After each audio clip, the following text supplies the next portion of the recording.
আমি যে বললাম এই যে ওয়াজ করি বেড়াই, নবীজি 23 বছরে অর্ধ পৃথিবী দখল করার ইসলাম দিয়ে গেছেন। 23 বছরে অর্ধ পৃথিবী। 2024-এর 5ই আগস্ট আবার মুসলিম বিশ্বে ইসলামী শতাব্দীর সূচনা হয়েছে। 2024 থেকে আগামী 23 বছরে গোটা পৃথিবী মুসলিম হয়ে যাবে। আল্লাহ নবী বলেন, আর রুইয়া সাদিকা জুজউন মিন সিত্তাতিন ওয়া আরবাঈনা জুজআন মিনান নবুওয়া। বুখারী মুসলিমের স্বপ্ন অধ্যায়ের হাদিস, যে সত্য স্বপ্ন নবুয়তের 46 ভাগের 1 ভাগ। নবুয়তকে নবীজি 46 ভাগ করেছেন। 23 দুগুণা কত? তাহলে 23 তো নবীজির সময় 23 গেছে, সেই 23-এ আমরা অর্ধ পৃথিবী পেয়েছি। এখন বাকি 23 আসছে 24 থেকে আগামী 46 পর্যন্ত। এই 23-এ আমেরিকা পাবো, ইউরোপ পাবো, ভারত পাবো, অস্ট্রেলিয়া পাবো, রাশিয়া পাবো, সবাই মুসলমান হয়ে যাবে। কেউ পারলে ঠেকাইস, আমি তো কইয়া দিলাম, ঠিক না বেঠিক?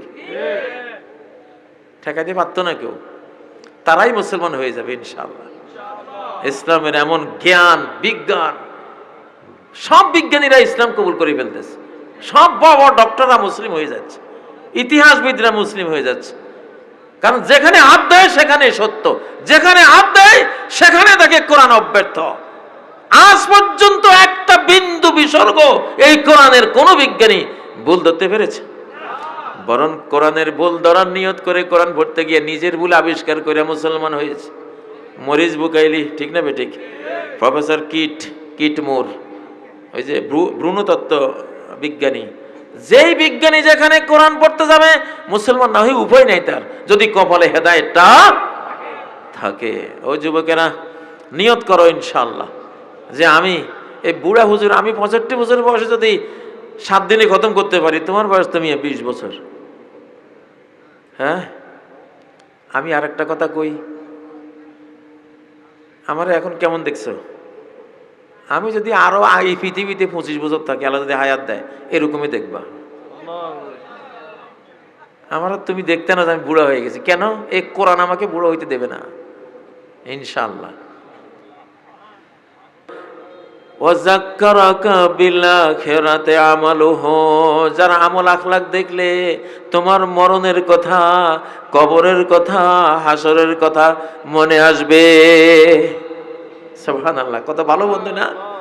হ্যাঁ, তুমি দেখছো বন্ধুটা ওযু করিয়া 2 রাকাত পড়তেছে, আরে তাহলে আমি একটু ওযু করি 2 রাকাত পড়ি, ঠিক না? তুমি দেখলো জোহরের আজান হলো, বন্ধুটা মসজিদ দিকে ছুটছে সব কাজ বাদ দিয়া, তাহলে তোমার বন্ধু গেলে তুমি বসে থাকবা? কেমন বন্ধু! সুবহানাল্লাহ, তার আমল তোমারে আখিরাতের আমল মনে করাই দেয়। ও ভাইয়েরা, রাস্তায় 10,000 টাকা পাইছে, বন্ধুটা পাইয়া কাহারে কোন লোকের 10,000 টাকা হারাইছে, তাহলে বিজ্ঞপ্তি দিতে হবে। ফেসবুকে বিজ্ঞপ্তি দিছে যে বেশ কিছু টাকা পাওয়া গেছে, আমি অমুক জায়গার, আমি অমুক, আমার সাথে যোগাযোগ করে টাকার পরিমাণ বলে নিয়ে নেন। তো তুমি দেখছো, তাহলে তুমি দেখলে তুমি তো মনে মনে ভাবছো যে আরে একদিন আমি 1,000 টাকা পাইয়া খাইয়ে ফেলাইছি, তাই তো আমি অন্যায় করছি, ঠিক না? তাহলে আমার এই বন্ধুটা 10,000 টাকা পাইছে, পাইয়া সে বিজ্ঞপ্তি দিছে, আমি হইলে তো খাইয়া ফেলাইতাম না। তাইলে তো আমার এই বন্ধুটা কত ভালো বন্ধু, কারণ এগুলি পরকালে উঠবে। পরকালে কি কার মাল আমি খাইলাম, আখিরাতে যদি আল্লাহ জিজ্ঞাসা করেন কি জবাব দেব? তাহলে যুবকরা, যুবক ভাইয়েরা, এমন লোককে, এমন যুবককে বন্ধু বানাইবা যারে দেখলে আল্লাহর কথা মনে হবে। 2 নম্বর, যে কথা বললে তোমার জ্ঞান বাড়িয়ে দেবে। 3 নম্বর, যে যার আমল দেখলে তোমার আখিরাতের কথা মনে হবে, ঠিক না বেঠিক? ও ভাইরা, যুবকরা, আমি আসলে আজকে বুঝাতে চাচ্ছি আমরা মুসলিম, প্রত্যেকটা জিনিস আমাদের আলাদা আছে, আলাদা, আমাদের জীবন আলাদা। ও ভাইয়ের, আমরা শুকুর খাই না, আমরা কুকুর খাই না, বানরের গোশত খাই না, আমরা বিড়াল খাই না, আমরা কি খাই? ভেড়া পবিত্র জিনিস, দুম্বা পবিত্র জিনিস, গরু মহিষ হরিণ পবিত্র জিনিস, আমরা পবিত্র খাই, ঠিক না বেঠিক? তাই আমাদের খাওয়ার মধ্যেও বাজ বিচার আছে। কাউয়ে কিনা খায়, সব খায়, কবুতরে সব খায়, কবুতরে খুব ভালো জিনিস বাছাই করে করে খায়। আমরা কবুতরের জাত না কাউয়ের জাত? হ্যাঁ, কবুতরের জাত। ভালো জিনিস খাইবা। কুলু মিনাত তাইয়্যিবাতি ওয়া'মালু সালিহাত। তাইয়্যিবাত খাও, ভালো জিনিস খাও। তুমি মহাকাশের পাখি, জান্নাত থেকে উড়ে এখানে এসেছো, আবার উড়ে চলে যাবা। তোমার রুট একটা পাখি। তুমি যখন ঘুমাও, তুমি যদি মুমিন হও আর ওযু করে ঘুমাও, রূহ নামক পাখিটা, আত্মা পাখিটা তোমার আল্লাহর আরশের নিচে চলে যায়। ওযু অবস্থায় ঘুমিয়েছো, আরশের নিচে সিজদা করে আল্লাহকে। ওয়াজনা বিসসুজুদে তাহতাল আরশ। মানুষ দেহটা উড়ে না, তার রূহটা তো উড়ে। তার আত্মাটা তো একটা পাখি, ঠিক নয় কি? তো কেমন পাখি? ফেরেশতা পাখি। কি পাখি? ফেরেশতা। মানুষের রূহ, প্রত্যেক মানুষের রূহটা জিবরাইলের মতো, মিকাইলের মতো, ইসরাফিলের মতো, কেরামান কাতিবিনের মতো, বরং আরো উন্নত। মানব রূহটা এত উন্নত, এত পবিত্র। তাহলে তুমি হারাম কেন খাইবা? তুমি তো একের ভিতরে তিন।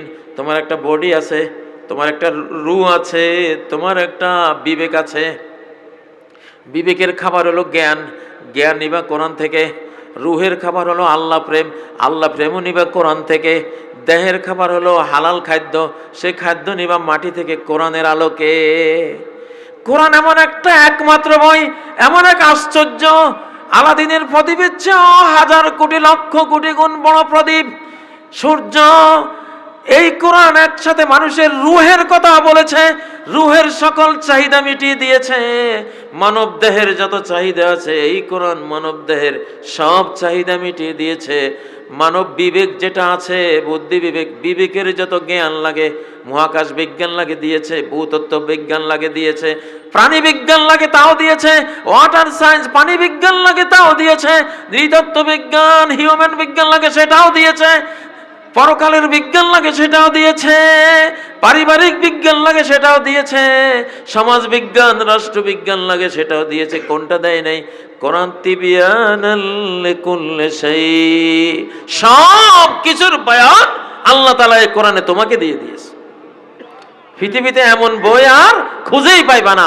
তুমি মানুষটার মধ্যে যে তিনটা অস্তিত্ব, তোমার রূহ, তোমার দেহ, তোমার বিবেক, তিনটার খাবার, নির্ভেজাল খাবার 100 ফুলফিল করে, কম্প্রিহেন্সিভ, কমপ্লিট, পরিপূর্ণ করে কোরআন তোমাকে দিয়েছে। সুবহানাল্লাহ। যুবকরা, কোরআন কারা কারা পড়বা? আল্লাহ আল্লাহ তুমি কবুল করো, আল্লাহ তৌফিক দাও। হাত নামাও। তোমাদের উৎসাহের জন্য বলছি, উৎসাহের জন্য বলছি। আমি 36 দিনে কোরআন হাফেজ হয়েছি। কয়দিন? 36 দিন। নিজেরে কইছি হয় মরবি নাহলে হাফেজ হবি। তো মনটা কইছে না, মরতাম না, ইনশাল্লাহ হাফেজ হব। 36 দিনে হাফেজ হয়েছে। আর প্রতি 7 দিনে খতম করি, প্রতি 7। কিয়ামত হোক, না হয় একটা মুহাজির হোক, ইনশাআল্লাহ। আল্লাহ সহায়ক, আল্লাহর উপর তাওয়াক্কুল।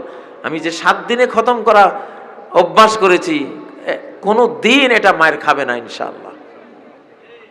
আজকেও গাড়িতে বসে বসে আজকের যেই 5-6 পারা পড়া ছিল, গাড়িতে বসে শেষ করেছি। কারণ সারা রাত রাস্তায় থাকি, ঘুম মারা হয়, একটু ঘুম যাই, সময় পাই না। গাড়িতে খালি জুরা নিয়ে আসে। চোখেরে কইছি, তুই জুর আর কিছু করছ, আমার কোরআন খতম দেওয়া বাদ দিতে পারবি না।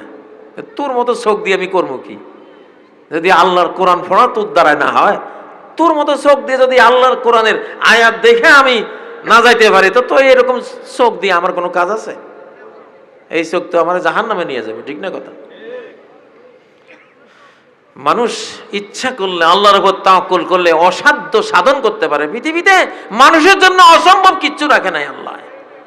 আল্লাহর খাস জিনিসগুলি ছাড়া মানুষ যা চায় তার সম্ভাবনার ভিতরে সব কিছু মানুষ করতে পারে।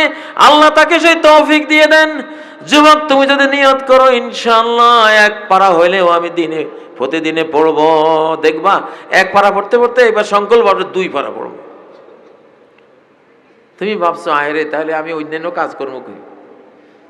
আমি সিনেমা দেখবো কখন, মোবাইল দেখবো কখন? আরে বাবা, আমি দেখি না? সবই দেখি, দেখো না? এটার সময় এটা, কোরআনের সময় কোরআন। এটা তো একটা মোবাইল দুনিয়ার খবর দেয়। আর এই কোরআন আমারে দুনিয়ার খবরও দেয়।